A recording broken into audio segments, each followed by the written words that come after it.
ঐতিহাসিক ছাত্র গণ অভ্যুত্থানের মধ্য দিয়ে একটি দানবীয় ফ্যাসিস্ট সরকার হাসিনা সরকারকে উৎখাতের মধ্য দিয়ে যে আমরা একটা নতুন সুযোগ সৃষ্টি করেছি, সেই সুযোগ সৃষ্টির একটি অত্যন্ত অনন্য একটি কর্মসূচি আজকে শহীদদের নামে বৃক্ষ রোপণ। এই অনুষ্ঠানের সম্মানিত সভাপতি, এই অনুষ্ঠানে আগত আমাদের যারা শহীদ হয়েছেন, শিশু থেকে শুরু করে ছাত্র পর্যন্ত, তাদের পিতা মাতা আত্মীয় স্বজনেরা এবং এই অনুষ্ঠানে উপস্থিত ভাই ও বোনেরা, আসসালামু আলাইকুম। দেখুন, ইতিহাসের কি অমোঘ বিধান। কিছুদিন আগে, এক বছর আগেও এই স্বাধীনতার ঘোষক জিয়াউর রহমান বীর উত্তমের মাজারে আসতে হলে আমাদেরকে অনুমতি নিতে হতো এবং গাড়ি ভেতরে ঢোকানো যেত না, পায়ে হেঁটে তো আসতেই হতো। তারপরে শত বাধা বিপত্তির সৃষ্টি হতো।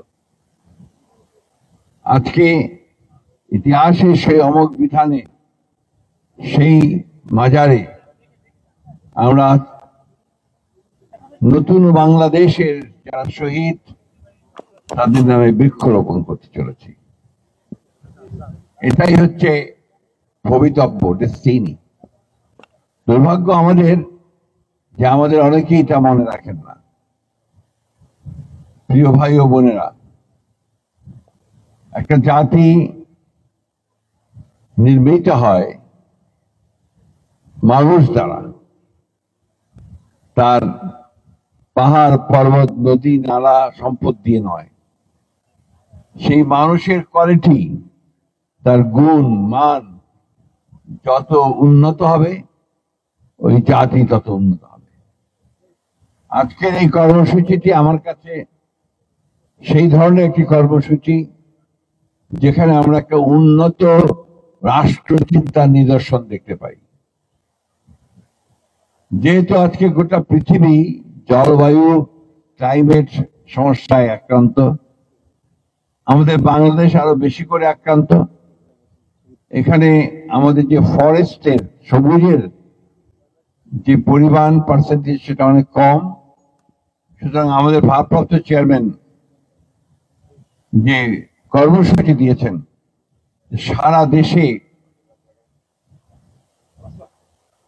10 লক্ষ গাছ লাগানোর মধ্য দিয়ে আমরা এই বাংলাদেশকে সবুজ করবার একটা প্রক্রিয়া শুরু করব।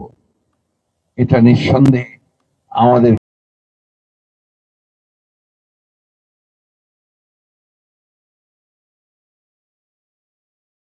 কাছে অত্যন্ত আনন্দের এবং ভবিষ্যতের উজ্জ্বল স্বপ্ন দেখার একটা বিষয়। যারা শহীদ হয়েছেন তার বাবা মারা বসে আছেন। আমি গতকাল বেসরকারি বিশ্ববিদ্যালয়গুলোর যে অনুষ্ঠানে গিয়েছিলাম, সেখানে একজন মা, তার একমাত্র পুত্র, তিনি নিজে একজন হাসপাতালের নার্স, তিনি একটা বক্তব্য রেখেছিলেন। ওই বক্তব্যটা আমি ভুলতে পারছি না। তিনি দীর্ঘক্ষণ ধরে আহাজারি করে কেঁদে কেটে একটা কথাই বলছিলেন, যে ছেলেটাকে দেখে আমি স্বপ্ন দেখেছি, আমার পরিবারের স্বপ্ন দেখেছি, আমার ভবিষ্যতের, সেই ছেলেটাকে ওরা কেড়ে নিয়ে গেছে। এবং কেড়ে নিয়ে গেছে একটা নিদারুণ ভয়াবহ মর্মান্তিক পাশবিক ভাবে। তাকে গুলি করে মেরেছে, পড়ে গেছে, এরপর একটা ভ্যানের মধ্যে উঠিয়েছে। বেঁচে আছে না মরে গেছে সেটাও না দেখে আরো 6-7টা লাশের সঙ্গে তাকে পুড়িয়ে দিয়েছে। চিন্তা করতে পারেন, একটা স্বাধীন দেশের নাগরিক আমরা 1971 সালে যুদ্ধ করেছিলাম একটা স্বাধীন দেশের জন্য। সেই দেশের পুলিশ প্রশাসন, যারা আমার রাষ্ট্রের নিরাপত্তা রক্ষার জন্য দায়িত্ব পালন করে, যাদের বেতন আসে আমাদের প্রত্যেকের ট্যাক্সের টাকা থেকে, তারা আজকে আমার ছেলেকে হত্যা করছে, পুড়িয়ে মারছে। কি নির্মম নৃশংস অমানবিক! এই জন্যই হাসিনাকে কোনোদিন ক্ষমা করা যাবে না। হাসিনা হচ্ছে মানব জাতির একটা কলঙ্ক। হাসিনা হচ্ছে মায়েদের একটা কলঙ্ক। আমাদেরকে প্রথম কাজ হবে এদের বিচার করা। দ্বিতীয় কাজ হচ্ছে এই পরিবারগুলো, ওই যে মা যে তার ছেলেকে দেখে স্বপ্ন দেখেছিল যে তার দুঃখ দূর হবে, সেই পরিবারগুলোর পুনর্বাসনের ব্যবস্থা করা। আর যারা আহত হয়ে আছে, যারা চোখ হারিয়েছে, তাদের পুনর্বাসনের ব্যবস্থা করা। এটা না হলে ভবিষ্যৎ এবং জাতি আমাদের ক্ষমা করবে না। তাই আজকে আমি গতকালও প্রস্তাব করেছি, আজকেও প্রস্তাব করেছি, নির্বাচন হবে, নির্বাচনে কে দায়িত্ব পাবে সেটা পরের কথা। আমরা আমাদের দলের পক্ষ থেকে আমি আজকেই আমি ভারপ্রাপ্ত চেয়ারম্যান মহোদয়কে বলবো যে আমরা দলের পক্ষ থেকে একটা ফান্ড রেজ করব। সে ফান্ডে আমরা এই সমস্ত পরিবারগুলোকে আমাদের পক্ষে যতটুকু সম্ভব আমরা সহযোগিতা করব। ইতিমধ্যে আমাদের ভারপ্রাপ্ত চেয়ারম্যান সাহেব এই যে আমরা বিএনপি পরিবার, তাদের মাধ্যমে কিন্তু তিনি এই কাজটি করছেন। বন্ধুগণ, বক্তব্য বাড়াবো না। এই যে গাছ লাগানো, এটা শুধু একটা গাছ লাগানো নয়, এটা একটা পৃথিবীকে বাঁচানোর একটা কাজের অংশ। এইটা একটা আপনার ভবিষ্যৎ নির্মাণের একটা কাজ। সুতরাং এটাকে সবাই মিলে আমাদেরকে গুরুত্ব দিতে হবে। অত্যন্ত আনন্দিত হয়েছে যে সারা দেশে আপনারা এই কর্মসূচি নিয়েছেন, এবং গাছটা লাগিয়েই চলে গেলে চলবে না, দায়িত্ব দিতে হবে আমাদের এই এলাকার দলের কর্মীদেরকে, যারা প্রতিদিন এসে দেখবে যে গাছটা ঠিক আছে কিনা। এটা কিন্তু খুব জরুরি। তা নাহলে গাছ হচ্ছে আপনার মানুষের মতো, শিশুর মতো, তাকে পরিচর্যা না করলে সে কিন্তু মরে যায়। এই জন্যই সেটা আমাদের করতে হবে। তাই শহীদের পিতা তিনি আক্ষেপ প্রকাশ করেছেন যে আমরা আশা করেছিলাম যে এই অভ্যুত্থানের পরে অতি দ্রুত একটা রাজনৈতিক পরিস্থিতি শান্ত হবে, রাজনৈতিক কাঠামো তৈরি হবে, আমরা একটা নতুন বাংলাদেশে প্রবেশ করতে পারবো। বিষয়টা হচ্ছে যে রাজনীতিটা তো সহজ পথ নয়। It's not bed of roses. গোলাপের পাপড়ি ছড়ানো থাকে না, এখানে অনেক সমস্যা থাকবে, সেটাই রাজনীতি। এটা হতাশ হওয়ার কিছু নেই। আমরা বিশ্বাস করি আপনার ভিন্ন মত থাকবে, বহুমাত্রিক মত থাকবে। কেউ গণতন্ত্রে বিশ্বাস করবে, কেউ সমাজতন্ত্রে বিশ্বাস করবে, কেউ আপনার ওয়েলফেয়ার স্টেটে বিশ্বাস করবে। এই সবগুলোকে মিলিয়ে আমরা একটা রেইনবো স্টেট, একটা রামধনু যেভাবে অনেকগুলো রং নিয়ে ওঠে, সেরকম একটা রাষ্ট্র নির্মাণ করতে অনেক আগেই আমাদের দেশনেত্রী বেগম খালেদা জিয়া সেই স্বপ্ন দেখেছিলেন। আমাদের ভারপ্রাপ্ত চেয়ারম্যান জনাব তারেক রহমান 31 দফা দিয়েছেন। সেই 31 দফার মধ্যে প্রতিটি কথা, আজকে যে সংস্কারের প্রশ্নটা উঠছে, সংস্কার যে প্রস্তাবগুলো আসছে, তার প্রত্যেকটি প্রস্তাব আমরা 2022 সালে দিয়েছি।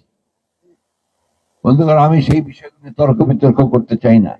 আমার কতজন শহীদ হয়েছেন, আমার কতজন নিহত হয়েছেন, আমরা কত ত্যাগ স্বীকার করেছি, কারা কি কাজ করেছি, এই বিতর্কে আমি যেতে চাই না। কারণ ওটা আমার কাছে মনে হয় এরকম স্বার্থপরতার একটা ব্যাপার আছে। আমার দায়িত্ব হচ্ছে জাতিকে আমাকে উপরে তুলতে হবে। যে প্রাণগুলো গেছে, যারা জীবন দিয়েছে, তারা কিন্তু জীবন দিয়েছে, ঘোষণা করেই দিয়েছে যে আমরা এই ফ্যাসিস্টকে সরাবো, জাতিকে আমরা একটা স্বাধীন গণতান্ত্রিক রাষ্ট্রে পরিণত করতে চাই, তাই না? সেই জন্য আমাদের লক্ষ্য একটাই, সেটা হচ্ছে যে আমরা একটা সত্যিকার অর্থে একটা উদারপন্থী গণতান্ত্রিক রাষ্ট্র নির্মাণ করতে চাই। আমরা নতুন বাংলাদেশ চাই, পরিবর্তন চাই। আমরা দুর্নীতি চাই না, ঘুষ চাই না, আমরা হত্যা চাই না, নির্যাতন চাই না। আমরা মানুষ যেন সুস্থভাবে, স্বাধীনভাবে, কমফোর্টেবল হইতে একটা স্বস্তির সঙ্গে চলাফেরা করতে পারে, সেই ধরনের একটা রাষ্ট্র চাই। আমরা অত্যন্ত আশান্বিত যে আমাদের চেয়ারম্যান জনাব তারেক রহমান, ভারপ্রাপ্ত চেয়ারম্যান জনাব তারেক রহমান সাহেব আমাদেরকে সেই লক্ষ্যে এগিয়ে নিয়ে যাচ্ছেন এবং আশা করি আগামী দিনের যে নির্বাচন প্রতিশ্রুতিবদ্ধ হয়েছেন এই কেয়ারটেকার সরকার, যে 26 ফেব্রুয়ারির মাঝামাঝি সময় নির্বাচন হবে, সেই নির্বাচনের মধ্য দিয়ে আমরা জনগণের একটা সরকার তৈরি করতে পারবো, যে সরকার আমার এই শহীদদের তাদের মূল্যায়ন করবেন, তাদের মর্যাদা দেবেন, একই সঙ্গে যে জন্য তারা সংগ্রাম করেছেন বাংলাদেশে একটা গণতান্ত্রিক রাষ্ট্র প্রতিষ্ঠা করবার সব রকম ব্যবস্থা গ্রহণ করবেন। আপনাদের সকলকে অশেষ ধন্যবাদ আমাকে সুযোগ করে দেওয়ার জন্য, আপনাদের সঙ্গে দুটো কথা বলার। এখন আমরা অনুরোধ করব, আজকে এই কথা বলার মধ্য দিয়ে আমরা সারা দেশে আজকে এই বৃক্ষরোপণ কর্মসূচির শুভ উদ্বোধন ঘোষণা করছি। আসসালামু আলাইকুম, খুদা হাফেজ। বাংলাদেশ জিন্দাবাদ, বাংলাদেশ জাতীয়তাবাদী দল জিন্দাবাদ, কৃষক দল জিন্দাবাদ। আমরা সবাই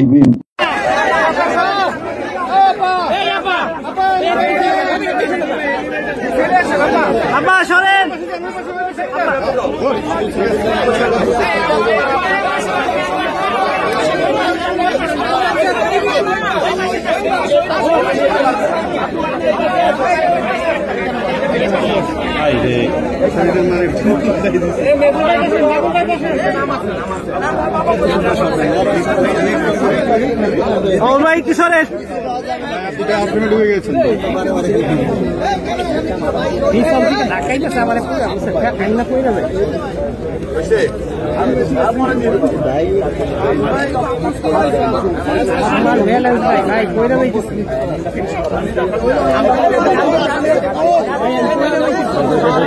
বাবুল ভাই একটু সামনে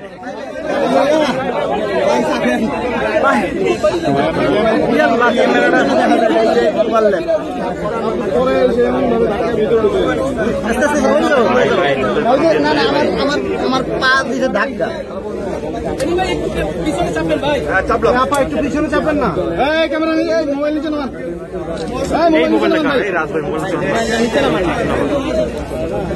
পিছনে চাপবেন, আমরা একটু চাপিয়ে যান।